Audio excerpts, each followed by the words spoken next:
जुन चाहिँ एउटा मैले निर्णय लिएर यहाँ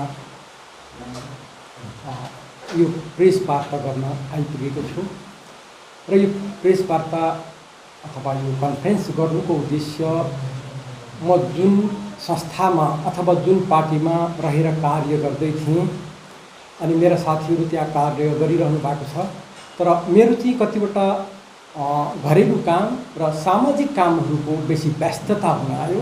त्यसो हुँदाखेरि मैले पार्टीलाई धेरै बेसी समय दिन सकिराखेको छुइनँ।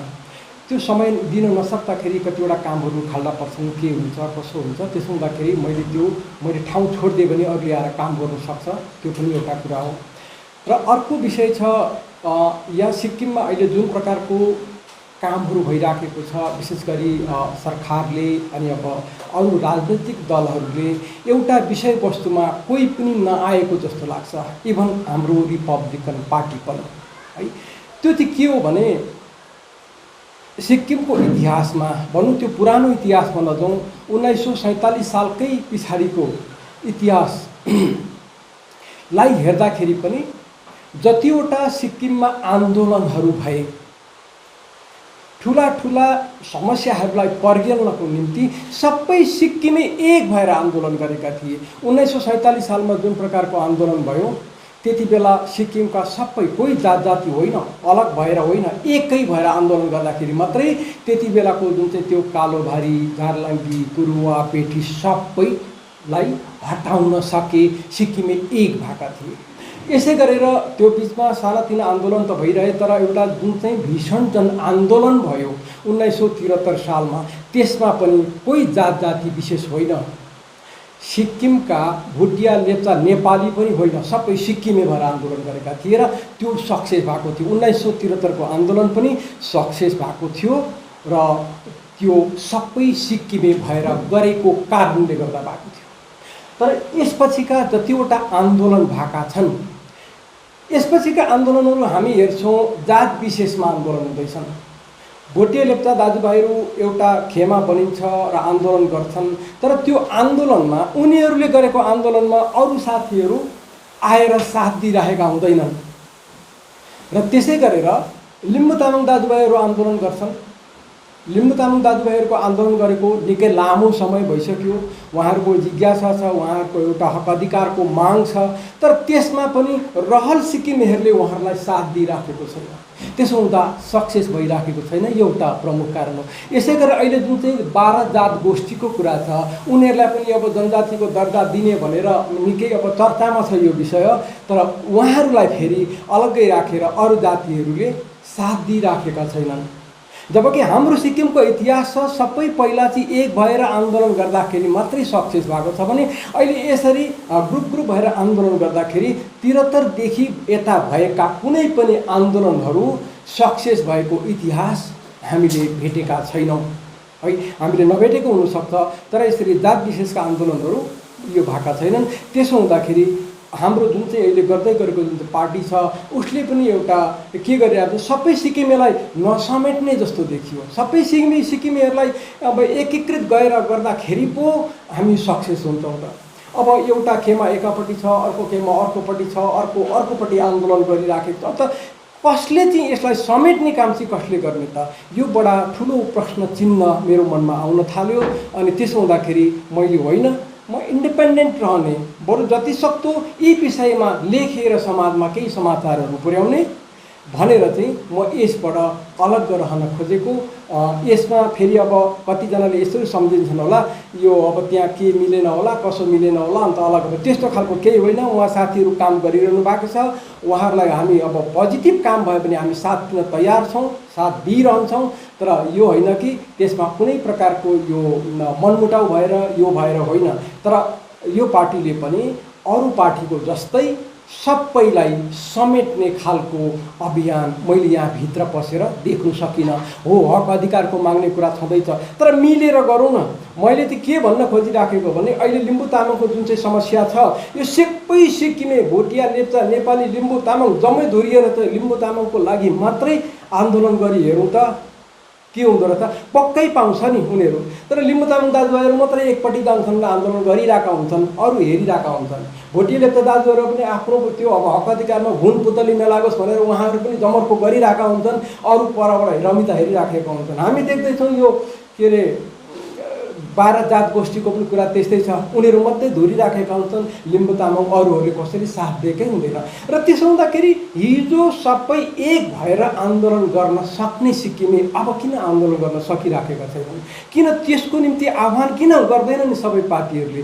यो कुरा लागेर मैले चाहिँ अलग्ग बसेर यी कामहरू गर्न थालेको हो। अर्को कुरा के पनि भयो भने वैदिक वेदले पनि भनेको छ नि, सङ्गच्छध्वम सम्बद्धम तमो जानासि मानतम तेजो भागा यथा पूर्वे तम जाना विपश्यते भनेर त्यहाँनिर भनिराखेको छ। र त्यसो हुँदाखेरि हिजो वैदिक कालमा के छ भने सबै एउटै ग्रुप भएर हिँड्थे, सँगै हिँड्थे, सँगै खान्थे, सँगै बस्थे, सँगै मिलेर काम गर्थे। अनि यहाँ चाहिँ हामी के गर्दैछौँ भने एक एक भएर काम गरिरहेका छौँ ग्रुप अनुसार। मैले चाहिँ अगाडि उछिन्न पाए हुन्थ्यो भन्ने प्रकारको मानसिकता लिएर अगाडि बढ्दाखेरि कोही पनि फर्स्ट हुन सकेको छैन। र त्यो मैले देखेर यो प्रकारको स्टेप लिएको हुँ। र यसमा म यो पेपर हजुर सबैलाई हातमा दिन चाहन्छु। मैले लेखेको छ, यो देख्नुहुन्छ, प्रेस विज्ञप्ति विषय पार्टीको पद तथा सदस्यताबाट राजीनामा। म चक्रपाणी शर्मा सिक्किम रिपब्लिकन पार्टीको कार्यकारी अध्यक्ष आजकै मितिदेखि आफ्नो पद तथा प्राथमिक सदस्यताबाट स्वेच्छाले राजीनामा दिइरहेछु। घरेलु तथा सामाजिक कार्यहरूमा व्यस्त रहनुपर्दा यो निर्णय लिएको हुँ। त्यसो त केही समय अघिदेखि नै पार्टीका कार्यक्रमहरूमा म निष्क्रिय थिएँ। यद्यपि सिक्किम र सिक्किमेको भविष्य देखेर अवश्य चिन्तित छु। अनि सिक्किमका राजनीतिक पार्टीहरूले सबै सिक्किमेलाई एक हुन आह्वान गर्न नसकेको देखेर चकित पनि छु। यहाँ सबै सिक्किमेलाई समेटेर गरिने राजनीतिलाई मात्र सबै सिक्किमेले स्वीकार गर्छन्, जुन ध्रुव सत्य हो अनि सिक्किमेको उदारता पनि हो। राजनीति सन्दर्भकै कुरा गर्दा यहाँ राख्न पर्दा बाहिरबाट हेर्दा सुन्दर, स्वच्छ र शान्त देखिने सिक्किम भित्र वैचारिक रूपले धेरै अशान्त छ। सन् 1973 भन्दा अघिका कुनै पनि आन्दोलन सिक्किमेहरू एक भएर गर्ने गर्थे, जातका कुरा हुँदैनथे। उदाहरणको लागि 1947 देखि भएको आन्दोलनलाई लिन सक्छौँ। त्यस्ता विद्यमान उत्पीडक कानुनहरू हटाउन नामथाङमा जन्मिएको मेम्बर पार्टी, तिमितार्कुमा जन्मिएको प्रजा सम्मेलन पार्टी, च्याखुङमा जन्मिएको प्रजामण्डल पार्टी र गान्तोकमा जन्मिएको प्रजा सुधार समाज पार्टीका कार्यकर्ताहरूले आफ्नो निजी स्वार्थलाई पर सारेर सबै पार्टीलाई सिक्किम स्टेट कङ्ग्रेसमा विलय गर्दै राजालाई चुनौती दिन सक्ने शक्ति तयार पारेका थिए। जुन शक्तिले त्यस्ताका कालोभारी, झारलाङ्गी, कुरुवा, बेठी तथा जमिनदारी प्रथा जस्ता कष्टकर कानुनलाई हटाउन सफल भयो।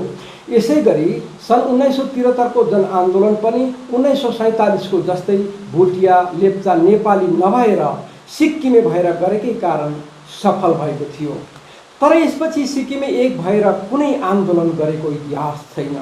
आश्चर्य लाग्ने विषय के छ भने सिक्किम भारतमा समाहित भए यता पनि धेरैपल्ट आन्दोलनहरू भए, तर ती सबै जाति विशेषमा केन्द्रित रहेर भए।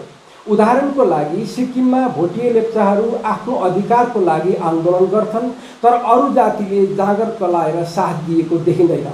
लिम्बू तामाङ आफ्नो अधिकारको लागि आन्दोलन गर्छन्, तर अरू जाति मद्दतका लागि अघि सरेको देखिँदैन। यसरी नै 12 जात गोष्ठीलाई जनजातिको दर्जा दिने कुरा पनि निकै चर्चामा देखिन्छ। यहाँ पनि यस्तो मात्र साथ दिनुपर्छ भनेर अरू जाति अघि आएको देखिएको छैन। जनतामा यस्तो अनेकताको बीजारोपण अदूरदर्शी नेताहरूले नै गरेका हुन्। धेरै वर्ष अघि सिक्किमेको अनेकता थाहा पाएका उत्तर प्रदेशका सांसद जगदीश प्रसाद माथुरले सन् 1980 मा संसदमा सिक्किमको सन्दर्भमा बोल्दै भनेका थिए, मैले बुझेअनुसार सिक्किममा एउटा जातिले अर्को जातिबाट सहयोग पाइन्छ भनेर विश्वास गर्दैनन्। जगदीश प्रसाद माथुरले भनेको त्यस बेला उनीहरूलाई अर्को जातिमाथि भरोसा र विश्वास छैन भनेका थिए। यस्तो अनेकताले सिक्किममा कसैको भलाइ भएको छैन, हुने पनि देखिँदैन। नेताले इच्छा शक्ति सुदृढ गरेर सबै सिक्किमेलाई धुर्याउन सकेका भए सन् 2006मा नै लिम्बू तामाङको हक अधिकार प्राप्त भइसकेको हुने थियो। यसरी नै अरू जातिका माग पनि पुरा भइसकेका हुने थिए। यो सबै इच्छा शक्ति कमजोर भएका नेता हुँदाको परिणाम हो। सत्तामा पुग्नकै लागि मात्र गरिने राजनीतिले जनताको आकाङ्क्षा कहिले पुरा गर्न सक्दैन, जो सिक्किममा भइरहेको छ। हरेक आन्दोलनमा एक भएर अघि बढ्ने हिजोका सिक्किमे जनतालाई आज जातका आन्दोलनमा अल्मल्याइएको छ।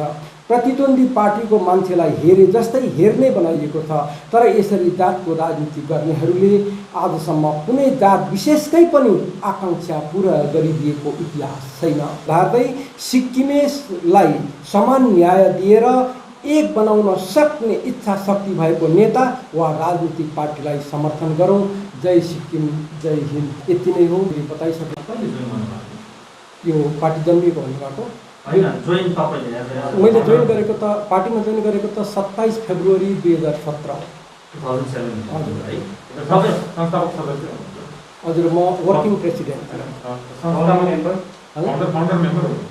हजुर, तपाईँले जुन राजीनामा दिनुको दुईटा कारण बताउनु भयो। एउटा त पारिवारिक र सामाजिक दायित्वको कुरा भयो, अर्को चाहिँ एसआरपी लगायत सबै राजनीतिक पार्टीहरू जो अहिले छ उनीहरू चाहिँ अब एउटा के भन्नु, एउटा कलेक्टिभ उयसमा है एउटा मुभमेन्टमा आउन नसकेको भन्ने कुरा नि। राजीनामा दिनुभन्दा अगाडि यो कुरो तपाईँले पार्टीमा राख्नु भएको थियो कि होइन, हामी यसरी गरौँ न, हाम्रो एटलिस्ट हाम्रो पार्टीलाई त यसरी लैजाउँ? बहुत पल्ट गरेँ। यसलाई अलिकति रेक्टिफाई गरौँ, काम गर्ने तरिका अलिकति राम्रो बनाउँ भन्दाखेरि फेरि त्यसको पनि तालमेल कहिले मिल्न आएन। अनि फेरि यो बिचमा विभिन्न प्रकारको यो तनावहरू आयो। यस्तो खालको भयो। त्यसो हुँदाखेरि यो तनावले गर्दाखेरि चाहिँ यो के भन्छ, यो कोभिड-19ले गर्दा मान्छे सबैलाई तनावमा राख्यो अनि हामी अगाडि बढ्न सकेनौँ। अनि त्यसपछि कतिवटा पहिलेबाट पनि तालमेल मिलिराखेको थिएन। अनि त्यसो हुँदाखेरि पछाडि आएर अहिले त म मात्रै होइन, अरू पनि सायद त्यसो विचार गरिराखेका छन्। अनि हजुर, अनि त्यसो हुँदाखेरि के भयो भने सबैभन्दा ठुलो कुरा मैले के भन्न खोजिराखेको भने कुनै पनि सिक्किमका, म एउटालाई मात्रै भन्दिनँ, सिक्किमका कुनै पनि अब जन्मिने पनि सुनसार सुन्दैछु है, जन्मिएका पनि र हिजोदेखि रहेका पार्टीहरू पनि तपाईँको कसैले पनि सबै सिक्किमलाई एउटै बनाउन भन्ने प्रकारको आह्वान कसैले पो गरेका देखिनँ। भोलि आउने पार्टीको कुरा गरिहाल्नु भयो, कुनै त्यस्तो पार्टीले चाहिँ यो खालके एउटा विचारधारा लिएर आयो भने तपाईँ त्यसमा? हजुर, मैले यहाँ लेखेको छु, कसैले सबै सिक्किमेलाई कसैलाई हिजो भएका गल्तीहरू जो छन्, जो यत्रो 15-20 वर्षसम्म टङ्ग्याएर राख्ने जुन चाहिँ साधारण मामिलाहरू छन्, मलाई यसलाई साधारण लाग्छ। एकजुट हुँदा सक्ने खालको कुराहरू नै बिचरा लिम्बू तामाङहरूको जुन चाहिँ काम छ, यो सक्ने काम। अब यति पनि पर्गेल्न नसक्नुको कारण हो यो सबै एकजुट नहुनुको परिणाम हो। कोही एकजुट छैन। एउटाले कुरा गऱ्यो भने यो फलानाको आन्दोलन हो भनिराखेको हुन्छ, अर्को गऱ्यो भने फलानाको आन्दोलन हो भनिराखेको हुन्छ। र त्यसो हुँदाखेरि जबसम्म एकजुट हुन सक्दैन तबसम्म या कुनै पनि जातिले माग पाउँछन् भनेर मोची भन्नु सक्दिनँ, त्यस्तो खालको छ। र त्यसो हुँदाखेरि यहाँ बसेर यो प्रकारको अल्मलिरहनु चाहिँ मलाई बेकार लाग्यो। बरु त्यो समयसम्म सिक्किमे समाजलाई केही न केही नयाँ कुराहरू, ऐतिहासिक कुराहरू लेखेर दियो भने कमसेकम केही काम हुन्छ भन्ने लागेर थियो। यो चाहिँ यहाँ त अल्मल्याउने कुराहरू मात्रै भइराखेका छन्। यो सबै के भन्छ भने जतिवटा यो अहिले मुद्दाहरू छन् विभिन्न जातिका, यो सबै मैले भने नि, यो भानु जयन्ती आउने बेलामा चाहिँ दौरा सुरुवाल टकटक्याउँछन् अघिल्ला दिन, अनि त्यसपछि भोलि त्यो दौरा सुरुवाल लगाएर जान्छन् र भानु जयन्ती मनाउँछन्। यस्तै प्रकारले यो जतिवटा सिक्किमेका मुद्दा छन्, यो 12 जात गोष्ठीको कुरा पनि छ, लिम्बू तामाङको कुरा पनि छ, अरूका पनि कुराहरू छन्। त्यो चाहिँ जब चुनाव आउने बेलामा त्यसलाई पुरा टकटक्याएर चाहिँ त्यसलाई फेरि फ्रेस बनाइन्छ अनि फेरि चुनावी मुद्दा लिएर समाजमा जाइन्छ, अनि भोट जितिन्छ, फेरि आइन्छ, फेरि त्यो त्यतिकै सेलाएर जान्छ। होइन भने त परिणाम हाम्रो सबैको अगाडि छ। र त्यसो हुँदाखेरि काहीँ पनि मैले सफलता दिनु, जसले सबैलाई समेटेर सबैको चित्त बुझाउने गरी अगाडि आउँछ, एकदमै दृढ सङ्कल्प लिएर आउँछ, त्यसमा मैले मात्रै होइन सारा सिक्किमेले साथ दिनु जरुरी छ। त्यस्तो प्रकारले हो। र यो एउटा पार्टिसन भएर एकपट्टिबाट मात्रै एउटा लिएर गयो, अर्कोले पुरै कोर्से नजरले हेरिराखेको हुन्छ, अर्को एउटा लिएर गयो फेरि अर्कोले त्यस्तो गरेर अनि यो कहिले सफलता पाउने, यो चाहिँ खालि राजनीति गर्नको लागि मात्रै यी मुद्दाहरू हुन् कि भन्ने छ। खोइ त कसले न्यानो काख त कसैले पनि पाएको देखिरहेको छैन। र त्यसो हुँदाखेरि यहाँ बसेर अल्मलिनुभन्दा अलग रहेर लेख्ने काम गर्नु, किनभने कलमले नै सबै कुरामा परिवर्तन ल्याउन सकेको छ। म त यसै अवसरमा सबै सिक्किमे कलमवीरहरूलाई पनि आह्वान पनि के गर्छु भने सबैले अब अहिलेको घडीमा चाहिँ सबैले सिक्किमलाई नै लिएर केही कुराहरू लेखिदिउँ। सिक्किमको इतिहास बग्रेलतै छोडिएको छ, लथालिङ्ग छ, त्यसलाई समेटेर सबैले लेख्ने प्रयास गरौँ है।